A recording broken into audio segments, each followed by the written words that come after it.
You won't believe the audacity of this one. Picture a quiet Texas suburb, neat lawns, and kids riding their bikes down sunlit streets. The kind of place where you'd think neighbors look out for each other. That's what I believed when I bought my little brick house after retiring from the Army. I'd put in 30 years, survived deployments, and all I wanted now was peace and some good barbecue with my neighbors. But instead, I got an HOA Karen, who thought she owned the street and me along with it. From the very first week, she made her presence known. I was standing in my driveway unloading tools from my pickup when she marched over, clipboard in hand, sunglasses perched like a sheriff about to hand out citations. "You can't park that truck here overnight," she said, pointing like I was some new recruit on day one of basic training. I blinked, half thinking she was joking. "Ma'am, this is my driveway. My truck isn't going anywhere." She sniffed, flipped a page on her clipboard and said, "Our community standards prohibit commercial-looking vehicles. We want to maintain a uniform appearance." Now, my old Ford wasn't some rust bucket. It was clean, well-kept, and paid for with blood, sweat, and a lot of bad Army coffee. But to her, it wasn't about the truck. It was about control. That was my first taste of homeowners association drama. And folks, it only got worse. See, Karen, yes, her name was really Karen, wasn't just a neighbor. She was the president of the HOA board. She walked the block like she owned it, scribbling notes about whose grass needed mowing or who had left their trash can out too long. And if you didn't comply, she'd slap a fine on your account faster than you could say suburban justice tale. At first, I thought maybe it was just me. Maybe she didn't like the way I kept my flag displayed. Or maybe she thought a retired veteran didn't fit her vision of a perfect community. But soon enough, neighbors started whispering their own stories. One couple down the street told me she fined them $50 because their Halloween pumpkins looked rotten 3 days after the holiday. Another neighbor, a single mom, got threatened with a lien over her kid's basketball hoop. And old Mr. Jenkins, who'd lived here before the HOA even existed, got fined for the color of his shutters even though his house had been painted that way since the 80s. That's when I knew it wasn't personal, it was her power trip. Now, you've got to understand something about me. In the service, you learn to pick your battles. You don't fire every time someone rattles a saber, but when the mission is right, you commit. And when it comes to people abusing authority, I have zero tolerance. So when Karen sent me my first fine in the mail, a crisp little envelope saying I owed $200 for unauthorized vehicle storage, I sat at my kitchen table, unfolded the paper, and laughed. Then I leaned back, stared at the ceiling fan, and said to myself, "Well, looks like I've got a new mission." But here's the thing. In a suburban war, you don't win with force. You win with strategy, patience, and sometimes a little humor. The first step was listening. I started talking to more neighbors, jotting down their complaints like I was back taking field notes. Every story sounded the same: unfair fines, nasty letters, and Karen lording over them like a queen without a crown. The fear in their voices was what struck me most. These folks felt trapped in their own homes. That didn't sit right with me. Home is supposed to be your castle, not your prison. One evening, I invited a few of them over for brisket in my backyard. I figured food was the best way to break down walls. Sure enough, by the time the sun dipped behind the rooftops and the cicadas started buzzing, we had ourselves a little support group. "I can't even let my grandkids chalk on the driveway," said Mr. Jenkins. "She calls it vandalism."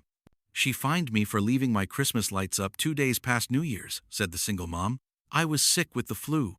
Everyone nodded, frustrated. That's when I leaned forward, elbows on the table, and said, "Folks, you don't have to just take it.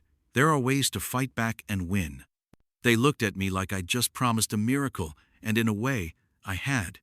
Here's where the story takes a twist you won't see coming. While Karen strutted around acting like a law unto herself, she overlooked one little detail. HOAs aren't above the law.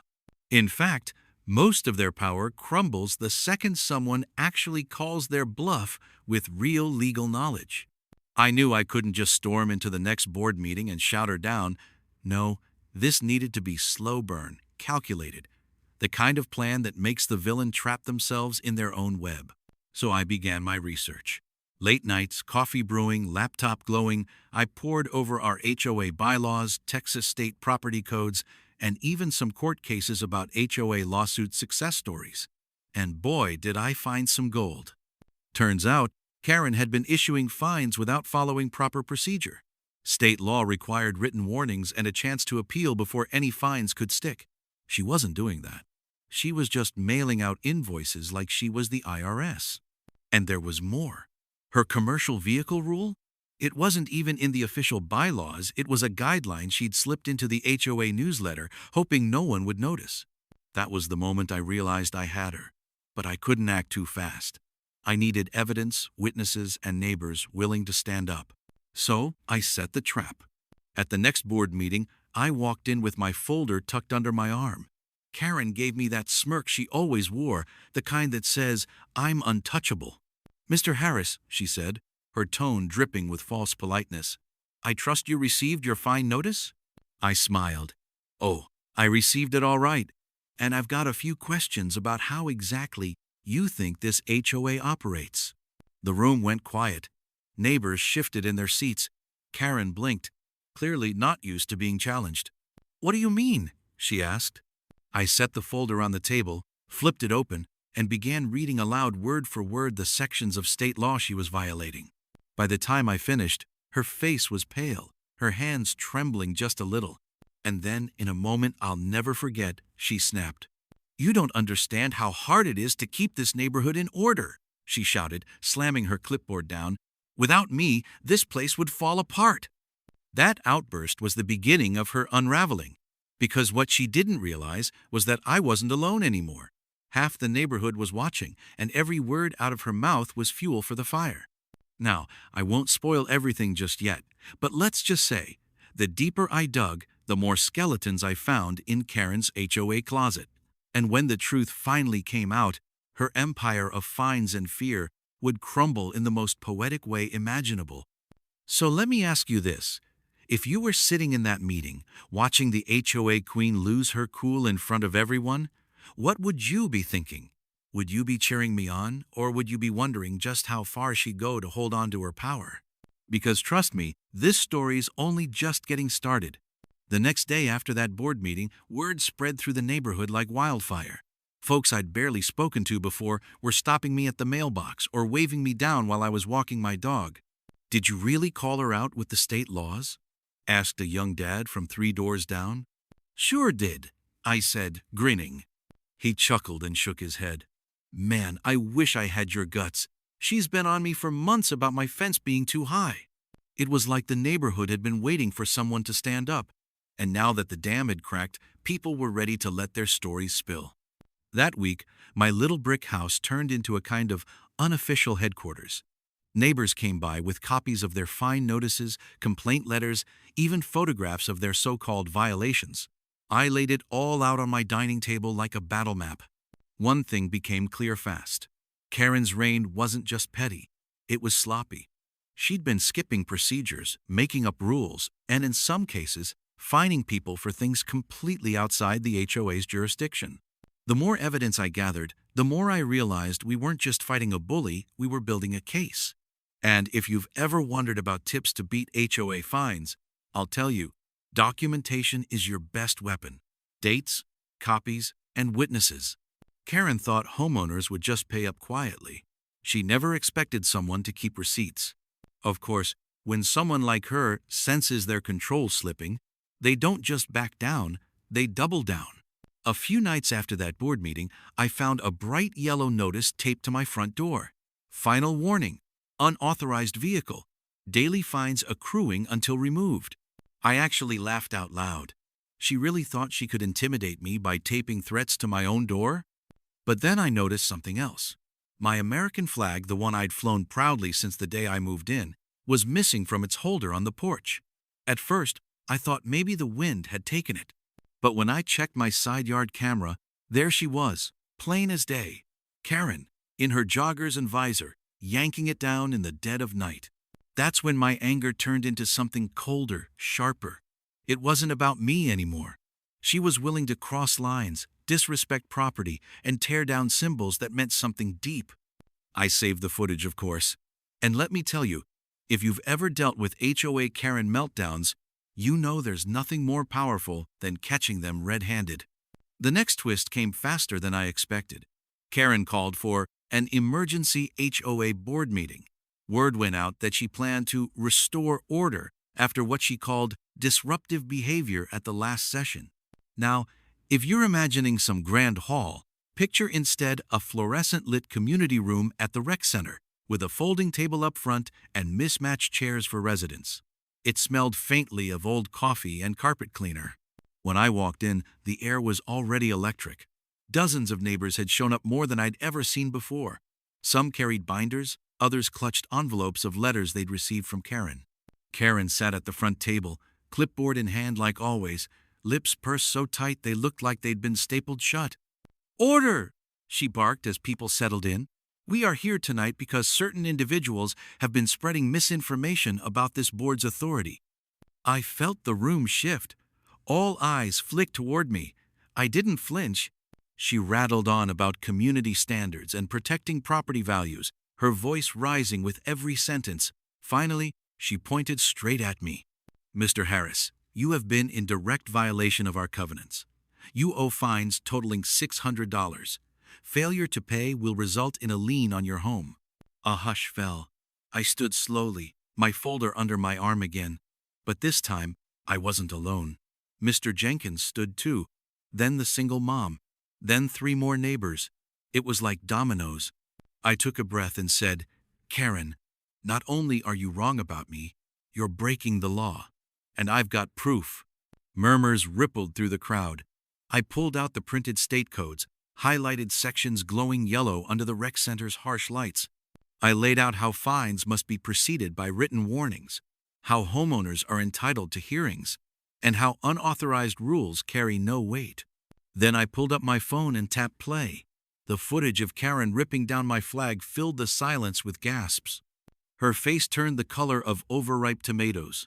That's taken out of context," she stammered. I locked eyes with her. "You broke into my property and stole my flag. That's not context, that's trespassing." The room erupted. Neighbors shouted, some booed, a few actually clapped.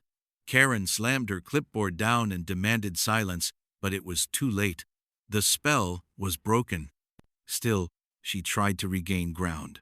"You people don't understand. If we let this slide, this neighborhood will turn into chaos. Lawns overgrown, cars in the streets, trash piling up." That's when Mr. Jenkins, quiet old Mr. Jenkins, raised his voice for the first time. "You've been the chaos, Karen. We've lived here in fear of your letters for too long." That was a viral moment right there. If someone had been filming, you'd have seen her expression collapse like a tower of cards. But Karen wasn't finished. She spat back. "If you all think you can run this HOA without me, you're in for a rude awakening. This board has power, and I'll use every ounce of it." That's when I leaned forward, voice calm but firm, and said, "Karen, we're not afraid of your power anymore, because power belongs to the community, not one person with a clipboard." The crowd broke into applause. Not polite clapping, real, angry, fed-up applause. Now, here's where the stakes got even higher. Instead of backing down, Karen threatened to escalate. She said she'd start lien proceedings against multiple homeowners at once if we didn't comply. That was the moment I knew we had to take this beyond meetings and neighbor chatter. This was going to court. I met with an HOA lawyer 2 days later, folder in hand, thumb drive full of evidence. The attorney listened carefully, tapping his pen on a legal pad. Finally, he leaned back and said, "Mr. Harris, this isn't just harassment. This is a textbook case for a lawsuit. You've got enough here to not only beat these fines, but to hold the board accountable." I walked out of that office with a sense of purpose I hadn't felt since my service days. This wasn't just about me. It was about every neighbor Karen had bullied, every family she'd threatened, every kid she'd made cry over chalk on the driveway. But here's the twist I didn't see coming. While I was quietly building my case, Karen was scheming behind the scenes. One morning, as I sipped coffee on my porch, a certified letter arrived. Inside was a notice of intent to foreclose, yes, foreclose on my property for unpaid fines. It was laughable, but it was also terrifying. If I hadn't known the law, that letter could have broken me, And that's exactly what Karen was counting on. I set the letter down, stared out at my quiet street, and whispered, "All right, Karen, you want war? You just got it." But here's the part you won't believe what happened next. Made her entire house of cards collapse faster than she could ever imagine. So let me ask you, if someone tried to foreclose on your house over fake HOA fines, would you fight back or fold? The certified letter sat on my kitchen table like a live grenade. I must have read it a dozen times, each word more absurd than the last. Foreclosure. Over fake fines. Karen had crossed a line so bold it almost didn't seem real. But that's the thing about bullies: when they feel cornered, they get desperate. I took a slow sip of my coffee, staring at that envelope, and said out loud, "Well, Karen, you just handed me the rope you're about to hang yourself with." That afternoon, I walked into the lawyer's office with the letter tucked under my arm. He scanned it, raised his eyebrows, and let out a low whistle. She really tried this? Without a proper vote from the board? Without legal backing? That's not just improper, it's potentially criminal. Criminal? I asked. He nodded. Attempting to collect or enforce invalid liens using intimidation tactics, this could be a case for fraud and abuse of authority. You're not just defending your home, Mr. Harris. You could be setting a precedent for the whole neighborhood. I felt that old sense of mission rise in me. This wasn't about winning an argument anymore. This was about liberating my neighbors from Karen's chokehold. The next week was a blur of action. We filed a formal lawsuit challenging the fines and the foreclosure threat. My lawyer sent Karen a cease and desist letter, demanding she stop all enforcement until the case was resolved. At the same time, I started organizing my neighbors into something more than a grumbling crowd. We became a coalition.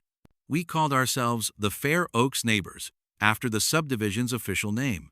I even printed flyers and slipped them into mailboxes, inviting folks to a community gathering at my house.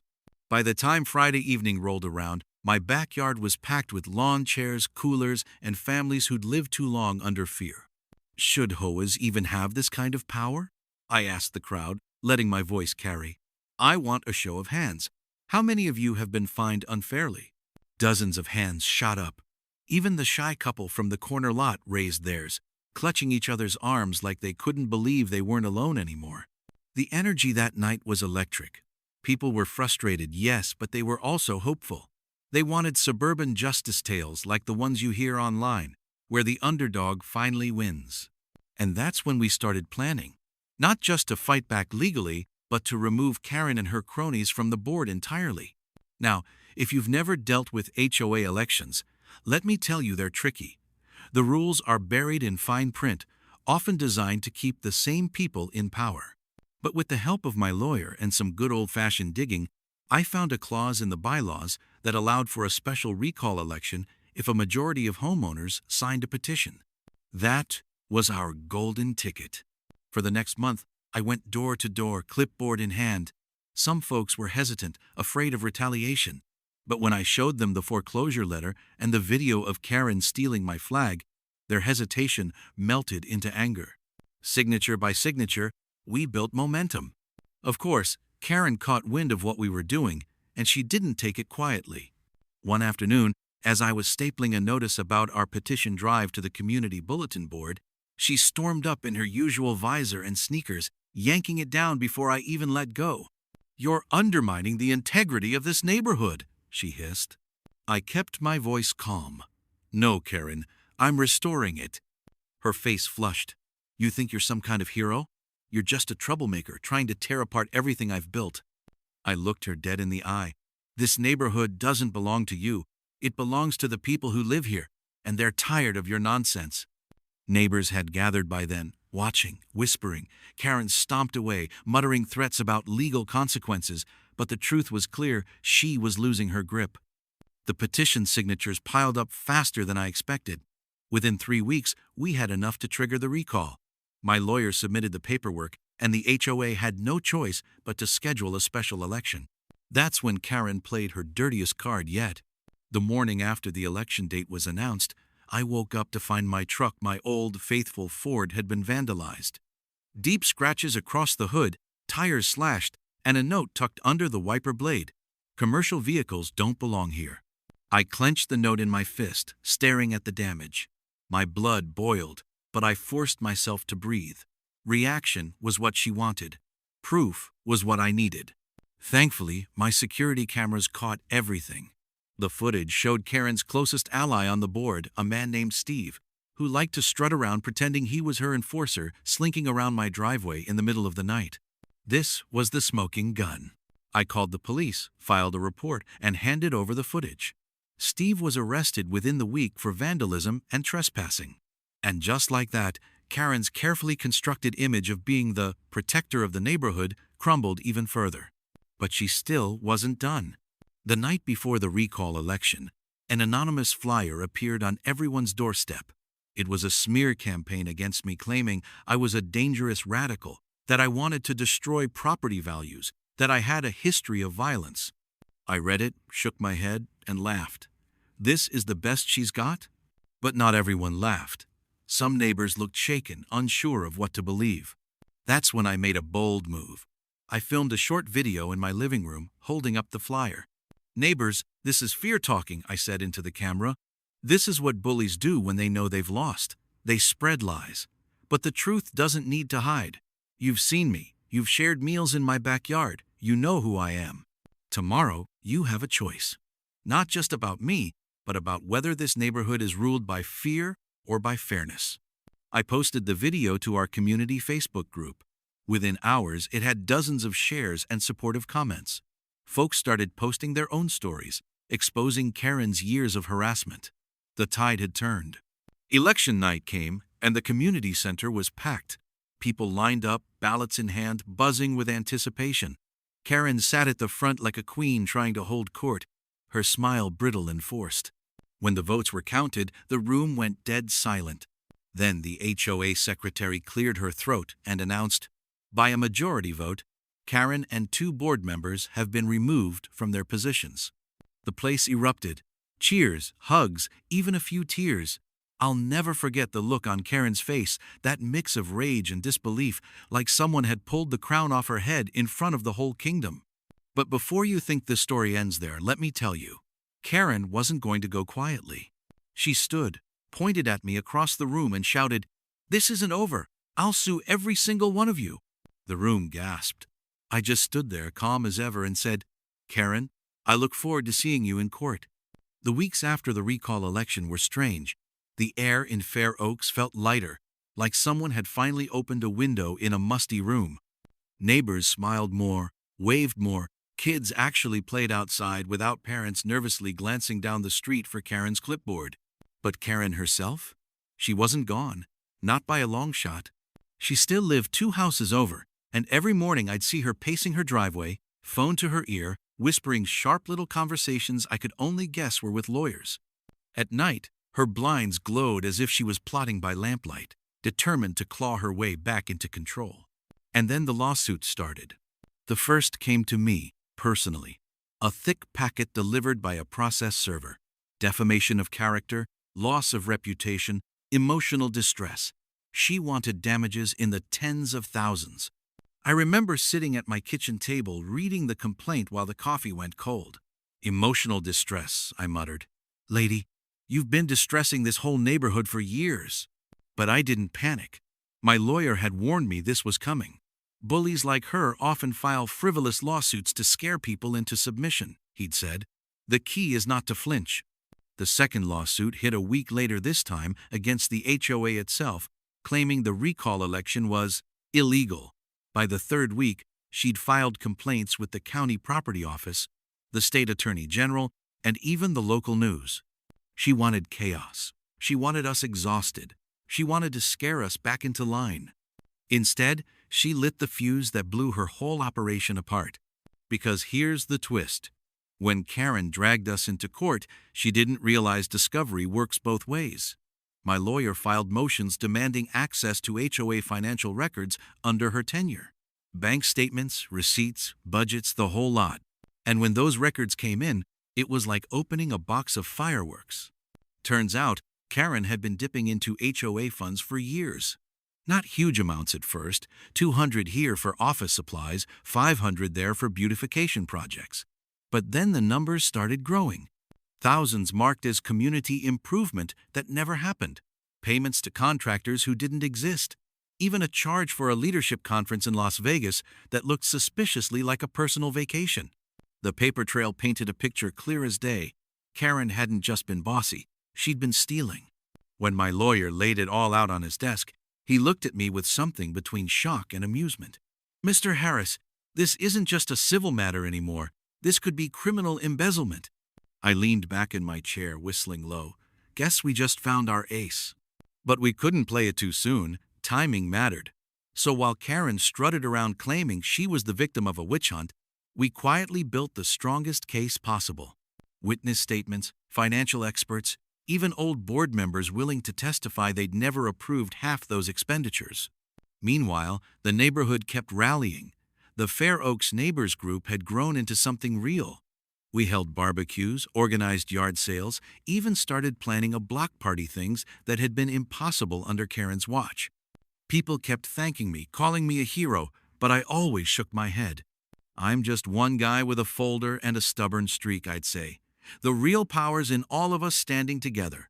Still, I won't pretend it was easy. There were nights I lay awake, staring at the ceiling fan, wondering what would happen if we lost. Could she really take my home? Could she bury us all under legal fees? Doubt crept in like shadows, and I had to remind myself of something I'd learned long ago in the service.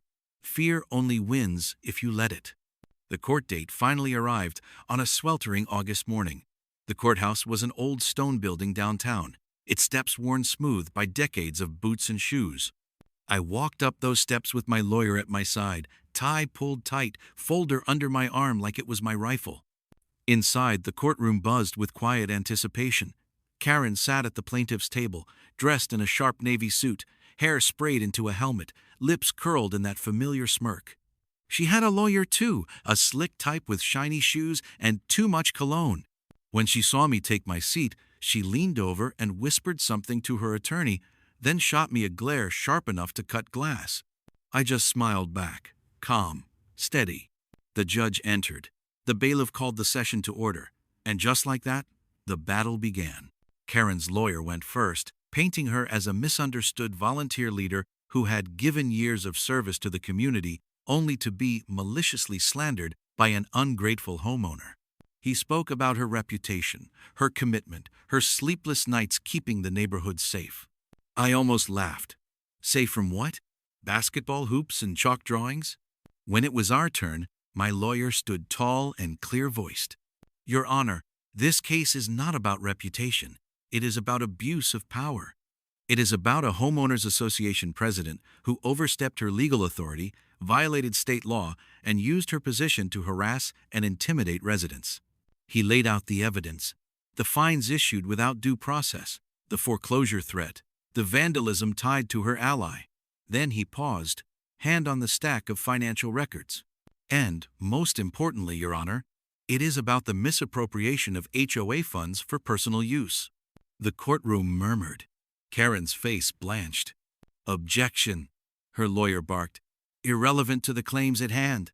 The judge adjusted his glasses. "On the contrary, if the defense can show a pattern of misconduct, it is highly relevant." That was the crack in the dam. We presented page after page of financial irregularities.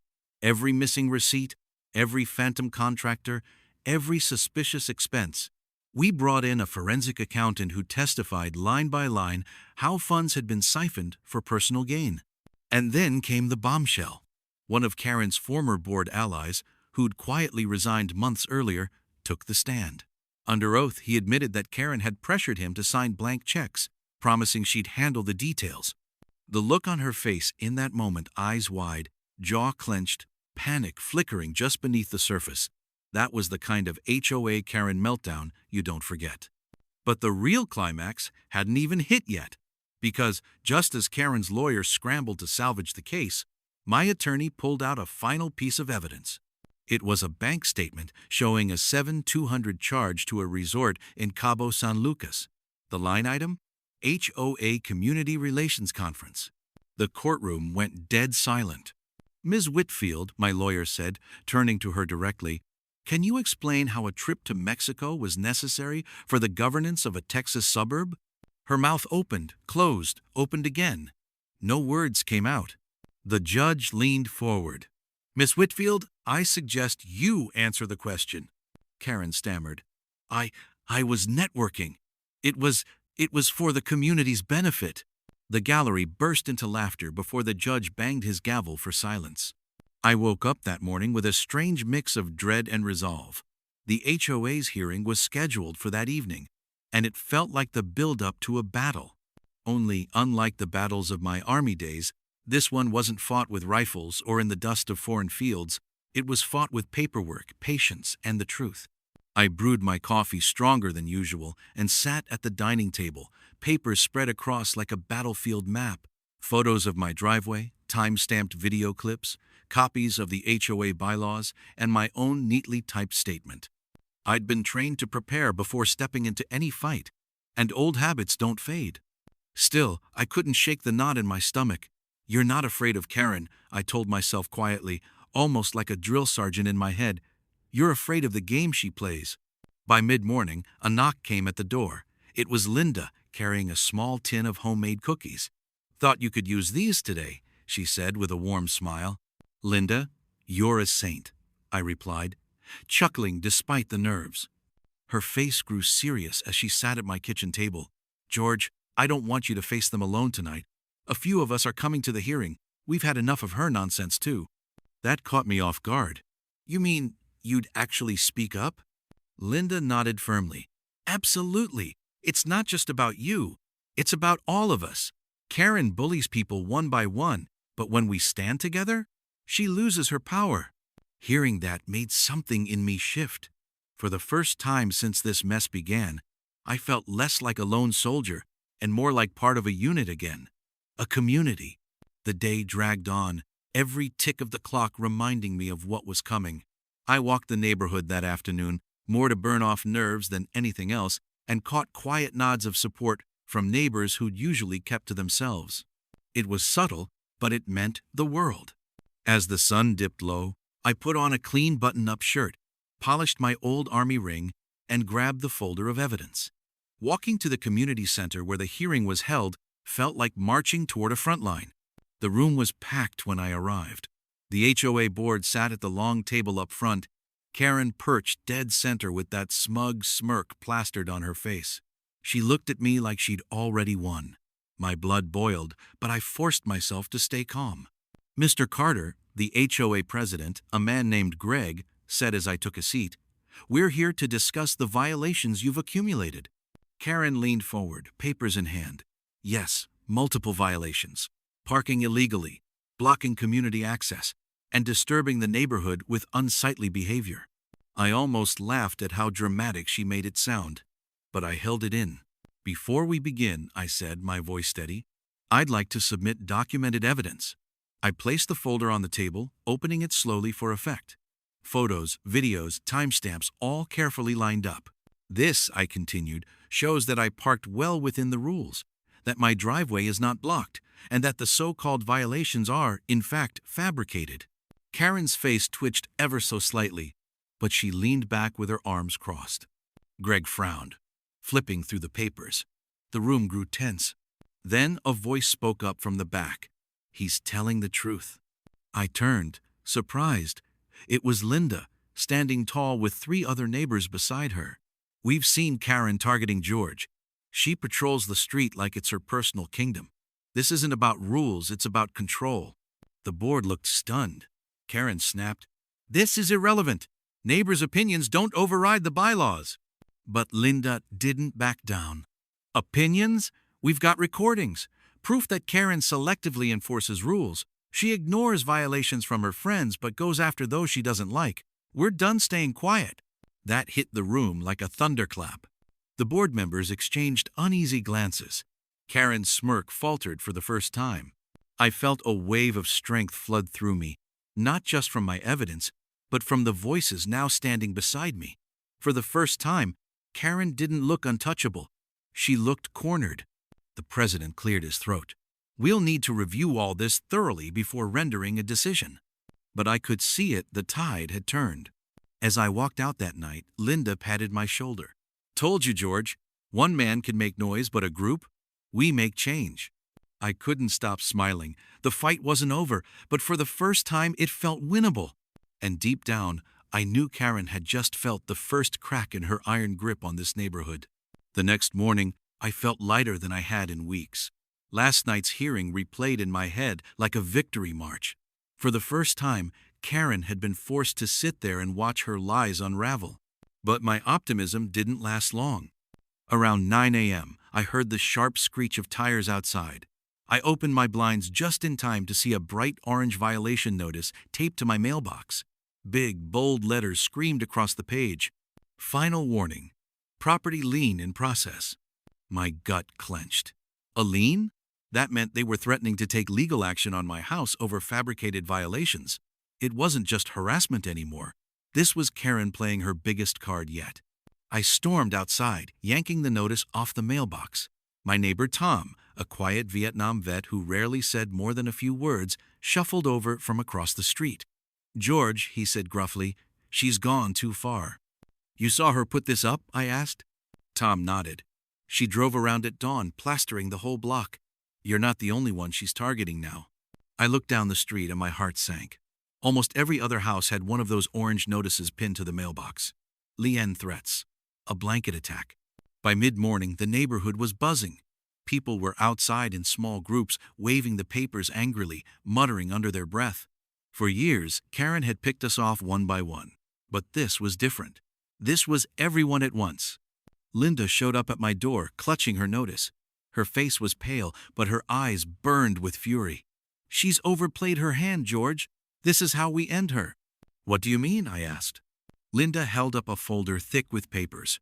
"For the past 2 years, I've been collecting everything. Every unjust fine, every forged signature, every time she altered meeting minutes. I never knew if it would matter, but now, with the whole neighborhood behind us, it's time."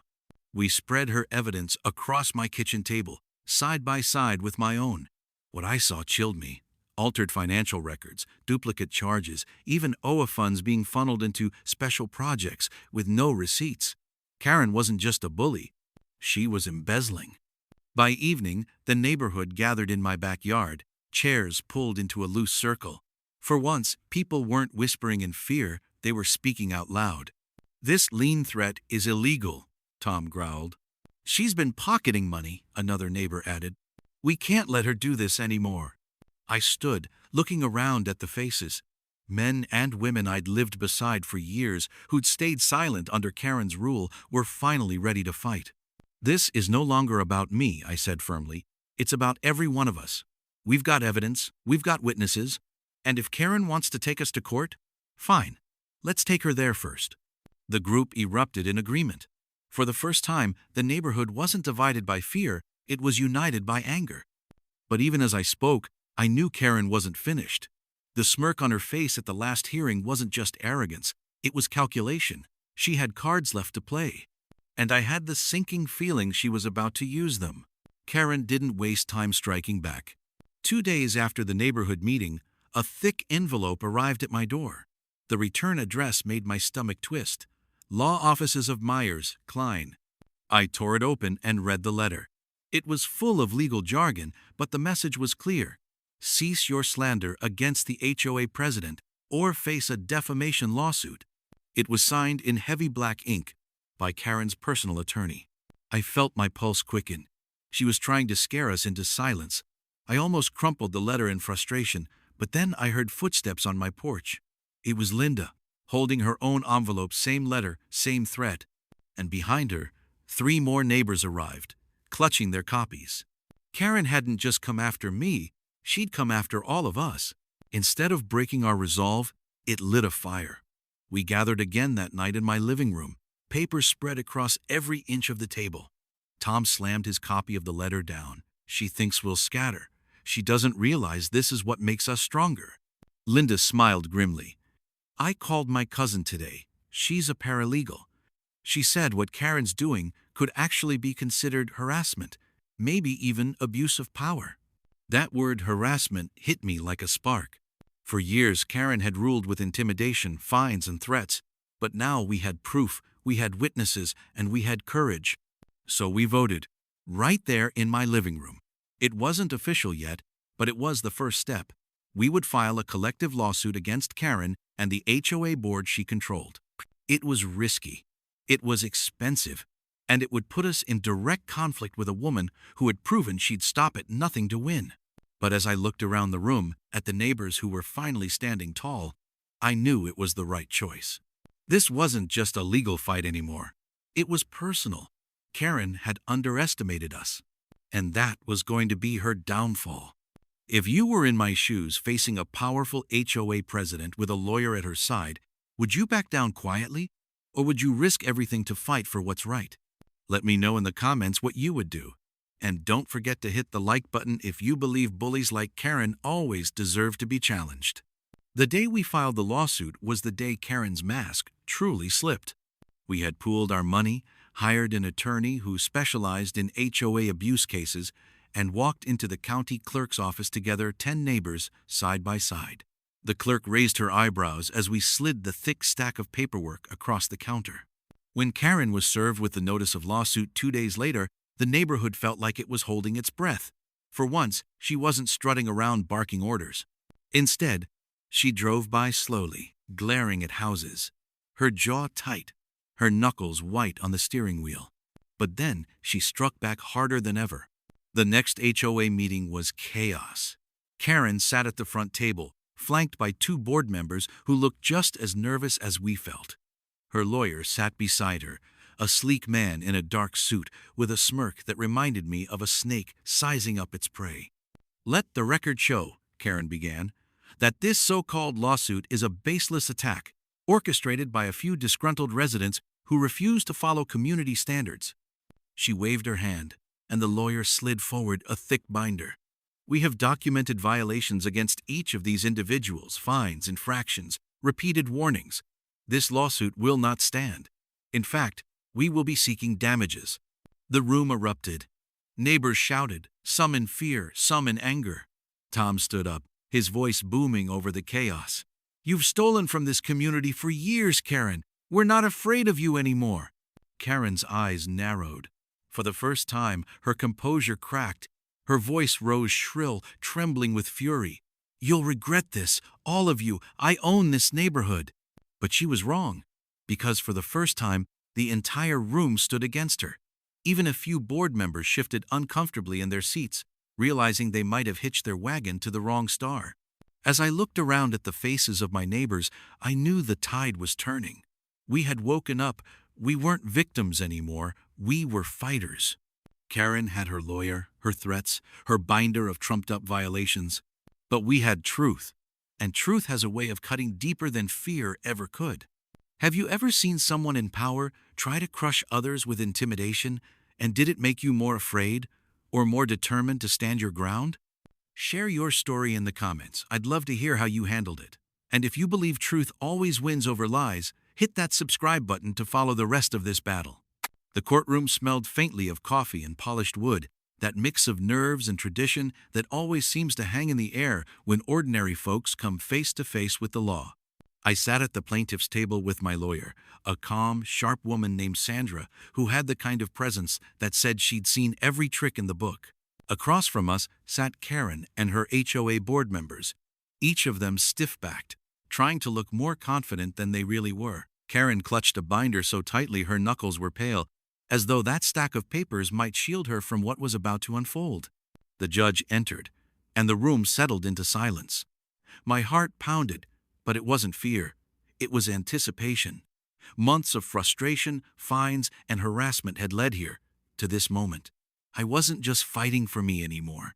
I was standing up for every neighbor who'd been bullied, every retiree who'd been shamed, and every single family that just wanted to enjoy their own home without someone like Karen playing dictator. Sandra started off strong. She laid out the pattern of harassment, the frivolous fines, and the selective enforcement of rules. She brought up the endless letters about my truck, the supposed landscaping violations, even the one about my flagpole. Then came the evidence. One by one, we introduced the photographs, the email chains, and most damning of all, the audio recording of Karen telling another board member, "If we don't push him out, others will start thinking they can ignore us too. The judge raised his eyebrows at that. Karen shifted in her seat, shooting a glare that could have burned through steel, but the damage was done. That single line revealed everything. Her motives weren't about protecting property values or enforcing community standards. It was about power. It was about control. Karen's lawyer tried to object, but Sandra didn't flinch. Calmly, she pointed out the HOA's own bylaws that prohibited selective enforcement. She highlighted the financial records we had subpoenaed, showing how the HOA board had used funds to pay for private dinners under the guise of meetings. The courtroom murmured at that. I swear I even saw one of the board members sink lower in his chair, realizing this wasn't going the way Karen had promised. Then came the twist. One of my neighbors, Mrs. Gonzalez, took the stand. She was soft-spoken, a widow who had lived in the community for years. She described how Karen fined her for having her grandson's bike left on the porch for a single day, while turning a blind eye to board members who left their garages overflowing. She teared up as she spoke, saying, "It's not about rules. It's about who she wants to punish." That hit the courtroom hard. Even the judge leaned forward, his expression softening. Karen's defense? She doubled down.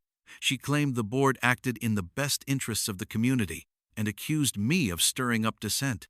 She tried to paint me as the troublemaker. But then, Sandra delivered the final blow emails between board members that made it crystal clear they had deliberately targeted me to set an example. One even said, "He's a veteran, but that doesn't mean he gets to ignore us." The silence that followed was deafening. When the judge finally spoke, his words carried the weight of justice I had been craving for months. This HOA has acted outside the scope of its authority. The selective enforcement and misuse of funds presented here are egregious. I'm ruling in favor of the plaintiff. He ordered the HOA to reimburse me for all fines, pay legal costs, and mandated a state oversight review of the board's conduct. Karen's face drained of color. She tried to protest, her voice rising shrill and desperate, but the gavel came down with a firm strike. It was over. Walking out of that courtroom, I felt taller than I had in years. Not because I won against Karen, but because I stood my ground when it mattered most. Neighbors who had quietly cheered from the sidelines came up to shake my hand, pat my shoulder, and thank me. Mrs. Gonzalez hugged me, whispering, "You fought for all of us." And as for Karen, she stormed out, binder clutched to her chest like a shield, refusing to meet anyone's eyes. Word spread fast that she was facing not only removal from the HOA board, but also a personal investigation for misuse of funds. Her reign of terror was crumbling, and this time no binder of paperwork could save her. Justice wasn't just served, it was delivered on a silver platter. If you were sitting in that courtroom watching Karen's face fall as the truth came out, would you feel relief, satisfaction, or even pity? If this chapter had you cheering for justice, hit that like button and subscribe for more HOA revenge stories. And don't forget, drop your own HOA nightmare in the comments. You never know, your story might be the next one I tell. The days after the courtroom victory felt almost surreal. The same neighbors who once kept their heads down when Karen marched by were now stopping me on evening walks, thanking me, smiling, even laughing in ways I hadn't seen in months. It was as though the whole neighborhood had finally exhaled a breath they'd been holding too long. For the first time in ages, the street felt like a community again. Kids rode their bikes without parents worrying about violations. Flags waved proudly, flower beds bloomed without fear of fines, and front porches became gathering places instead of silent battlegrounds. But Karen, well, she didn't take her fall quietly. Rumors swirled about heated HOA meetings where she shouted at board members who had abandoned her. Word was, the state review uncovered more than just misuse of funds. They found favoritism, backroom deals, and even misreported expenses. By the end of the month, Karen was removed as HOA president. She went from strutting through the neighborhood like a queen to avoiding people altogether. Her once booming voice at meetings became a whisper behind closed doors. And me? I was offered a seat on the new, reform-focused HOA board. At first, I wanted nothing to do with it. I'd fought my battle and earned my peace. But then I thought about Mrs. Gonzalez, about the families who'd been too scared to speak, and about the kind of neighborhood we could build if fairness and respect guided the rules instead of fear. So, with a deep breath, I said yes. The first meeting we held under new leadership wasn't about fines or restrictions.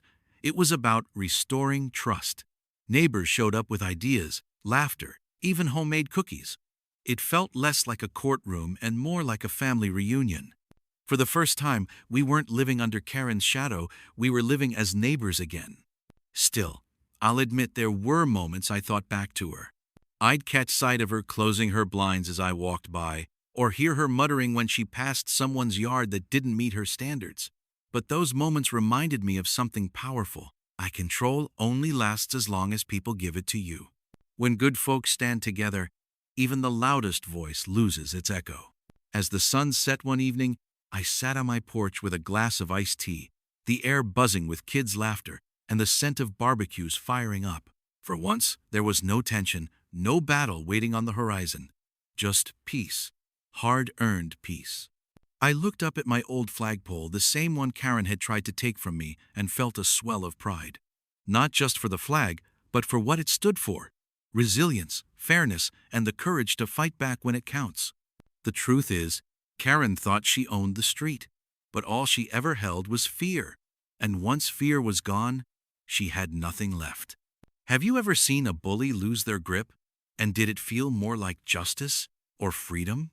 If this ending gave you chills, don't forget to like this video and subscribe for more HOA revenge dramas. And I'd love to hear your own HOA battles. Share them in the comments below, and your story might inspire my next tale of justice served.